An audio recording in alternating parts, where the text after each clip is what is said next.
Audio Jungle.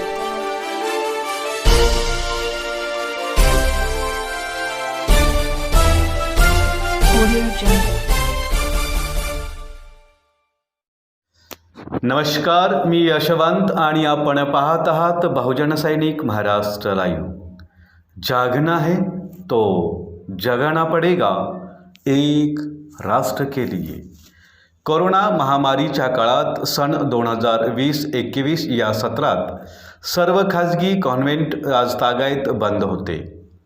पण शासनाने ठरवून दिलेल्या मार्गदर्शक तत्त्वांचा उपयोग करून काही खाजगी कॉन्व्हेंट सुरू करण्यात आले.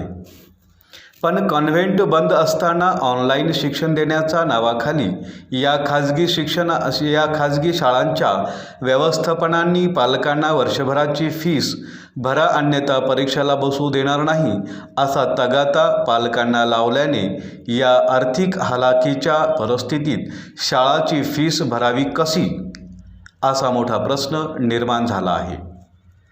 या दरम्यान सर्वसामान्य जनतेची आर्थिक घडी पूर्णपणे उद्ध्वस्त झाली आहे. महत्त्वाची बाब म्हणजे वर्षभर शाळा सुरूच न झाल्याने शाळांची व्यवस्थापकीय खर्चाची बरीच बचत झाली आहे. तरीसुद्धा कॉन्व्हेंटचे व्यवस्थापन विद्यार्थी व पालकांना बळजबरीने फी भरण्याचा तगादा लावत आहेत.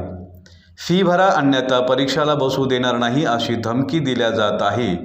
कोरोना महामारीमुळे सर्वांनीच आर्थिक घडी उद्ध्वस्त झाल्याने 2020-21चे शैक्षणिक फीस माफ करण्यासाठी या मागणी करीत दिनांक 16 मार्च रोजी नगरपालिका चौकात धरणे आंदोलनाचे आयोजन केले होते. वंचित बहुजन आघाडीचे नेते राजू झोडे यांनी या पत्रकार परिषदेत सांगितलं. स्थानिक सार्वजनिक बांधकाम विभागाच्या विश्रामगृहात पार पडलेल्या पत्रकार परिषदेत राजू झोडे यांनी खाजगी कॉन्व्हेंटचे व्यवस्थापन विद्यार्थ्यांचा कशा मानसिक छळ करतात, फी भरण्यासाठी पालकांना कोणत्या स्तरावर जाऊन बळजबरी करतात याकडे पत्रकारांचे लक्ष वेधले गेले. एकीकडे वर्षभरापासून शाळा बंद तर दुसरीकडे सर्वसामान्य जनतेच्या कोरोना काळात होत असलेली दमछाक आणि कॉन्व्हेंट व्यवस्थापनाची मुजेरी हे अत्यंत गंभीर मुद्दे असल्याचे सांगत विद्यार्थी संपूर्ण फी माफ करा या मागणीसाठी आंदोलन करीत असल्याचे त्यांनी सांगितले. या धरणे आंदोलनात कॉन्व्हेंटमध्ये विद्यार्थ्यांच्या जास्तीत जास्त पालकांनी हजर राहावे असे आवाहन यावेळी राजू झोडे यांनी केले. खाजगी कॉन्व्हेंटमधील फी माफ करण्यात यावी यासाठी येत्या 16 मार्च 21ला धरणे आंदोलन आयोजन केले आहे. याची माहिती देताना राजू झोडे विदर्भ समन्वय वंचित बहुजन आघाडी सोबत प्रशांत झांबरे, संपत कोरडे, संदेश करवाडे, फिरोज खान, झाकीर खान, पंकज बोनगिरवार, विकास कोवे, प्रवीण धोपटे, नालंदा भगत, दांडेकर, सुरेश हजारे, स्मिता ढगळे आदी उपस्थित होते.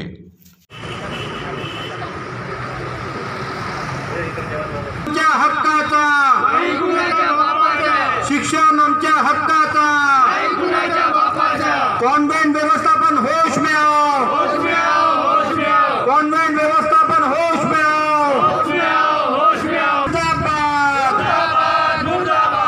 फी माफ झालीच पाहिजे,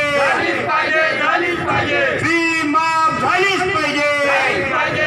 पाहिजे, पालक एकता जिंदाबाद, पालक एकता जिंदाबाद, आवाज दो,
कोरोना महामारी पिछले साल से शुरू हुई और अभी भी चरम सीमा पे है। लोगों के रोजी रोटी का और लोगों के हाथ को काम अभी भी नहीं मिला। लोग इस कठिन परिस्थिति में आज अपना जीवन यापन करने के लिए बहुत ही कश्मकश में है। लेकिन प्राइवेट कॉन्वेंट्स के माध्यम से जो पेरेंट्स है, पालक है, उनको पूरी फीस दी जाए, ऐसा तकाजा पूरे कॉन्वेंट के माध्यम से, कॉन्वेंट के मालक के माध्यम से पालकों पे और विद्यार्थियों के ऊपर मानसिक और आर्थिक बोझ डालने का प्रयास निजी शिक्षा व्यवस्था कर रही है। इसके विरोध में आज वंचित बहुजन आघाड़ी के माध्यम से हम एक दिवसीय धरना रख के आंदोलन कर रहे हैं। इस माध्यम से शिक्षा नीति, शिक्षा विभाग और प्राइवेट स्कूल के मालिकों को शिक्षा बेचने का अधिकार जिस व्यवस्था ने दिया, जो शिक्षा दे रही है उतना कम से कम फीस ले, या फिर पूरे कोरोना महामारी में केंद्र और राज्य की सरकारों ने जो लॉकडाउन किया, लोगों के हाथ का काम छीन लिया, उस आधार पे पूरे पालक, अभिभावक और हमारी पार्टी ये बार बार कह रही है कि आप प्राइवेट स्कूल की फ़ीस आप माफ़ करें। कोरोना महामारी का आप स्कूल को ऑनलाइन एजुकेशन का माध्यम बनाए और उसका धंधा चला रहे हो। ऑनलाइन एजुकेशन से स्टैंडर्ड फर्स्ट से 10th तक के बच्चों का शिक्षा पूरा नहीं होता।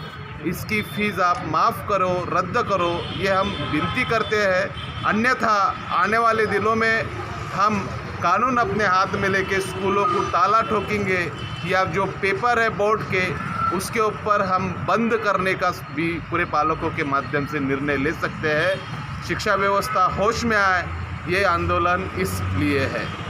जिला तौर पर भी इस तरह का आंदोलन होने वाला है क्या? जिला अभी तो हम शुरुआत की है, ये अंगड़ाई है। आने वाले समय में जिला स्तर में भी ये आंदोलन करने वाले हैं। मानसिक उत्पीड़न स्कूल के मालिकों के माध्यम से, बच्चों के माध्यम से पालकों पे डाला जा रहा, ये पूरा घिनौना प्रकार प्राइवेट स्कूल के मालिकों के माध्यम से, टीचरों के माध्यम से हो रहा है। स्कूल का maintenance, building fees, electric fees, E education, sport education, ये कुछ भी पढ़ाया नहीं गया, लेकिन उसकी फ़ीस आप ले रहे हो। ये घोरक धंधा प्राइवेट स्कूल के कॉन्वेंट मालिकों ने बंद करना चाहिए। शिक्षा की दोहरी नीति सरकार चला रही है, अपना रही है, इसका हम निषेध करते हैं। सरकारी स्कूल बंद और प्राइवेट स्कूल जो सिर्फ पैसे से शिक्षा खरीदी बेचने का माध्यम है, ऐसे स्कूलों में आर्थिक मंदी और जो तबका है, गरीबी तबका, मध्यम वर्गीय तबका के भी पालक इस स्कूल में बड़ी मात्रा में पढ़ते हैं और सारे संपन्न लोग नहीं हैं। लेकिन स्कूल के तरफ से इस प्रकार का पालकों पे और विद्यार्थियों के ऊपर मेंटली और इकोनॉमिकली हरेसमेंट करने का काम अभी भी जारी है और ये बंद होना चाहिए। जे सक्ती दाखवली आहे की फी भरल्याशिवाय आम्ही परीक्षेला बसू देणार नाही, हे अरेरावीपणा आहे। आणि ज्या अर्थी सगळ्या व्यवस्थापनाचा खर्च वाचला वर्षभराचा, त्या अनुषंगाने फीज रद्द होण्यास काही हरकत नाही आणि किंबहुना 50% तरी फी त्यांनी रद्द करावी असं मला वाटते। आणि बहुतांश जे स्थानिक काही विद्यार्थी आहेत त्यांच्याकडे मोबाईलही नव्हते, मोबाईल अभावी त्यांनी जेव्हा मोबाईल नव्हते त्यांनी शिक्षण घेतलं नाही, त्यांच्याकडनंही फी वसूल करायचं जे प्रयत्न चालू आहे व्यवस्थापनाचे ते चुकीचे आहेत आणि यांच्यावर अशा शाळांवरही कारवाई व्हायला पाहिजे कायदेशीर, असं माझं मत आहे। काय नाव? नरेंद्र सोनारकर। नहीं होगी कि बहुजनों के लिए शिक्षा की शुरुआत जिन्होंने की, जब महात्मा फुले और सावित्रीबाई फुले ने बहुजनों के लिए स्कूल का निर्माण किया था, तब उन्होंने कभी ये नहीं सोचा था कि शिक्षा को आप बिज़नेस के तरीके से लाएंगे या उसका बिज़नेस करेंगे, उसे बेचेंगे। आपने आज शिक्षा की हालत इतनी बुरी कर दी है कि आज आप लड़कों को शिक्षा नहीं देते, बल्कि आप उन्हें बुलाते हैं, अपनी शिक्षा बेचते हैं। और अगर कोई लड़का आपके स्कूल तक नहीं आ रहा है, कोरोना लॉकडाउन के चलते हुए स्कूलें बंद थी, सारी चीज़ें बंद थी, और उसके चलते जब बच्चे स्कूल में नहीं आए, इसके बावजूद आप उनका गला पकड़कर उनसे पैसे वसूलना चाहते हैं। ये लड़कों के जो पेरेंट्स हैं उन पर सरासर अन्याय किया जा रहा है। हमने बार बार इस चीज़ को लेकर निवेदन दिया है, बार बार बात की है, बार बार लोगों से अपील की है, बार बार स्कूल प्रशासन से कहा है कि आप जिस तरीके से बर्ताव कर रहे हो ये बर्ताव सरासर गलत है, आपने इस तरीके से नहीं करना है। गवर्नमेंट ने भी बार बार इंस्ट्रक्शंस दिए हैं और गवर्नमेंट ने खुलकर कहा है कि आप फीस के अभाव में किसी भी बच्चे को एग्ज़ाम देने के लिए रोक नहीं सकते, उसका हॉल टिकट नहीं रोक सकते। इसके बावजूद अगर स्कूल प्रशासन बच्चों पर, उनके पेरेंट्स पर दबाव ला रहा है, उन्हें बोल रहा है कि जब तक आप फीस नहीं देते आपको एग्ज़ाम पर बैठने नहीं दिया जाएगा, आपके पेपर नहीं होंगे, तो मैं समझता हूँ कि ये इनका देशद्रोह है। आप सही मायने में शिक्षा को बेच रहे हैं, शिक्षा का बाजारीकरण कर रहे हैं। और आप जो गरीब पेरेंट्स हैं, जो कोरोना हालत में जिन लोगों का व्यवसाय बनता, जिनका काम धंधा बनता, जिनके पास पैसा नहीं था और जो लोग आज पैसा दे नहीं सकते, आप उनका गला दबाकर उनको ब्लैकमेल कर रहे हैं। आप ऐसा कैसे कर सकते हो? क्या आपकी नैतिकता आपको इस चीज़ की अनुमति देती है? क्या आप भूल गए कि शिक्षा इंसान के लिए सबसे ज़रूरी चीज़ है? अगर आप इसी तरीके से शिक्षा का बाजारीकरण करेंगे, शिक्षा को बेचेंगे, तो मैं समझता हूँ कि आप गुनहगार हो। और अगर ऐसी गुनहगारी आप करते हो तो वंचित बहुजन आघाड़ी आपको आह्वान करती है कि ये सहन नहीं किया जाएगा, हम उग्र आंदोलन करेंगे। अगर जल्द से जल्द बल्लार शाह के स्कूल प्रशासन ने बच्चों की फीस माफ़ नहीं की और पालकों पर इस तरीके से जो इमोशनल अत्याचार किया जा रहा है वो अगर बंद नहीं किया तो हम कड़े से कड़ा आंदोलन करेंगे। और अगर समय भी आया तो इनके स्कूलों को लाख लगाने पर हम उतर जाएंगे। क्या नाम सर? ओम रायपुरे पासून खाजगी शिक्षण संस्था सुरू आहे आपल्या बल्लार शाला आणि त्याच्यातून जवळपास 25-30 वर्षापासून चालू असलेल्या संस्थेमध्ये आज कोरोनाचा काळ मागील 2020-21चा जो काळ बितलेला आहे त्या काळाअंतर्गत शाळेमध्ये कोणत्याही प्रकारचे वीज किंवा कोणताही खर्च लागू झालेला नाही। आज 25-30 वर्षापासून खाजगी शिक्षण संस्था भरपूर पैसा कमवून बसलेली आहे, तरी एका वर्षाच्या काळाला आपल्या स्टाफला सांभाळू शकत नाही आणि त्यांची पेमेंट करण्याकरिता आज पालकांवर दबाव टाकून त्यांच्या पालकांच्या विद्यार्थ्यांना, मुलांना परीक्षेपासून वंचित ठेवण्याचं कार्य हे खाजगी शिक्षण संस्था करीत आहे। तरी आम्ही आव्हान करतो, वंचित बहुजन आघाडीचा कार्यकर्ता यांनी आव्हान करतो की जर हे त्यांना विद्यार्थ्यांना परीक्षा देण्यात जर वंचित ठेवण्यात आले तर वंचित बहुजन आघाडीमार्फत एक उग्र आंदोलन तयार होईल। तर ही कडा आदेश त्यांना आम्ही देत आहोत। बहुजन सैनिक महाराष्ट्र लाईव्हला लाईक करा, शेअर करा, सबस्क्राईब करा आणि बेल आयकॉनवर क्लिक करा।